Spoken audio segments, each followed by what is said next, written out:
Hello everyone, আসসালামু আলাইকুম। Fields design BD চ্যানেলে আপনাদের স্বাগতম। একটি পেপসি লোগো অ্যাডোবি ইলাস্ট্রেটর সিসিতে কিভাবে তৈরি করতে হয় তা এই ভিডিওতে দেখানো হলো।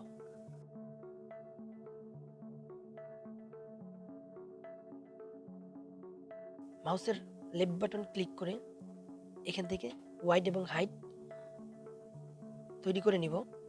650 এবং 350 এই দুটিকে ওয়াইড এবং হাইটে রেখে ওকে করব। ওকে করার সাথে সাথেই চলে আসবে রেক্টেঙ্গুলার টুলসের একটি শেপ চলে আসবে। দেন এবার এটাকে এর ফিল কালারটাকে রেড কালার করে দিব। এখানে একটা জিনিস আমাদের খেয়াল রাখতে হবে, স্টক কালার থাকবে উপরে এবং ফিল কালার থাকবে নিচে। এটি দেখে রাখবেন, জাস্ট এই যে এরকম থাকবে। এরপর আবার আমরা রেক্টেঙ্গুলার টুলসে যাব। এখান থেকে ইলিপস টুলসটি ইউজ করবে। এবার এটাতে প্রেস করব। এটা এবার এই মাঝখানে অর্থাৎ সেন্টার থেকে শিফট অল্টার ধরে ড্র্যাগ করলে একদম বৃত্তাকার হয়ে সমান হয়ে এটা আসবে। এবার এটিকে কপি করব, অর্থাৎ কন্ট্রোল সি এবং কন্ট্রোল এফ দ্বারা কপি করে দেন উপর থেকে ড্র্যাগ শিফট ধরে ড্র্যাগ করব। ড্র্যাগ করার সাথে সাথে আরেকটি কপি হয়ে যাবে। তো এখান থেকে যতটুকু সাইজ প্রয়োজন সেই অনুযায়ী করে নিতে পারবো। এখন বাইরের যে এটি দেখা যাচ্ছে এটিকে সিলেক্ট করব, অর্থাৎ প্রথম যে রেক্টেঙ্গুলার টুলসটি নেওয়া হয়েছে এটি সিলেক্ট করে শিফট ধরে প্রথম বৃত্তাকারটি প্রেস করব। প্রেস করার সাথে সাথে উইন্ডোজে যাব। উইন্ডোজ থেকে একদম নিচে দেখা যাবে পাথফাইন্ডার, এখানে প্রেস করব। প্রেস করলে এরকম একটি আইকন আসবে। এখান থেকে দেখা যাবে মাইনাস, এই মাইনাস ফ্রন্টটিতে প্রেস করলে বৃত্তাকারের লাইনের মাঝখানটুকু ফাঁকা হয়ে যাবে এরকম ভাবে। এবার আমরা পুরোটা সিলেক্ট করব। সিলেক্ট করার পর পাথফাইন্ডার থেকে এটাকে ডিভাইন করব আনগ্রুপ করার জন্য। এজন্য এট ফার্স্ট ডিভাইন করে নিতে হবে। ডিভাইনে প্রেস করার পর মাউসের রাইট বাটন প্রেস করব। প্রেস করলে এরকম একটি ইন্টারফেস শো করবে। এখান থেকে আনগ্রুপ করে নিব। এখন আমাদের প্রয়োজন হবে পেন টুল, অর্থাৎ পেন টুলের মাধ্যমে পরবর্তী কাজটুকু করতে হবে। এই জন্য আগে আমরা পেন টুল নিব। উপর থেকে পেন টুল,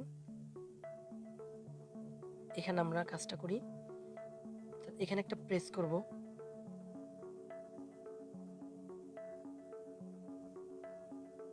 দেন শিফট ধরে সোজা টানবো, টানলে লাইনটা একেবারে সোজা হয়ে যাবে। আবার আমরা পেন টুলে যাব। এখান থেকে এই যে প্লাসটা দেখা যাচ্ছে, অ্যাড পেন টুল এটি ইউজ করে অর্থাৎ এই লাইনটার মাঝখানে একটা প্রেস করব। প্রেস করার পর আবার পেন টুল থেকে অ্যাঙ্কার পেন টুলটি এবার ব্যবহার করব। অ্যাঙ্কার পয়েন্ট টুল, এই যে পয়েন্টটা ছিল এই পয়েন্টটা ধরে উপরে এরকম টানলে ঠিক এরকম চলে আসবে। এইবার এইটার ফিল কালারটাকে আমরা বন্ধ করে দেব, অর্থাৎ নান কালার করে দিব। স্টক কালারকে একটু বড় করে দিব, অর্থাৎ এটাকে একটু মোটা করে দিব। যেমন আমি এখান থেকে 30 দিলাম। তো 30 দেওয়ার পর এটাকে ড্র্যাগ করে উপরে উঠাবো, অর্থাৎ এটার সেন্টারে নিয়ে এভাবে ছেড়ে দিব। দেন এখান থেকে ছোট বড় অর্থাৎ চিকন মোটা যদি করার প্রয়োজন হয় তাহলে করে নিতে পারবেন। তো এর কাজ শেষ হওয়ার পর এবার আমরা যাব অবজেক্টে। অবজেক্ট থেকে এক্সপান্ড এটাতে প্রেস করব। দেন ফিল এবং স্টক কালার রেখে ওকে করব। এটা সিলেক্ট থাকা অবস্থায় ভিতরে যে আমরা বৃত্তটি দেখা যাচ্ছে এই বৃত্ততে শিফট ধরে প্রেস করব, অর্থাৎ এই দুটো সিলেক্ট হয়ে যাবে।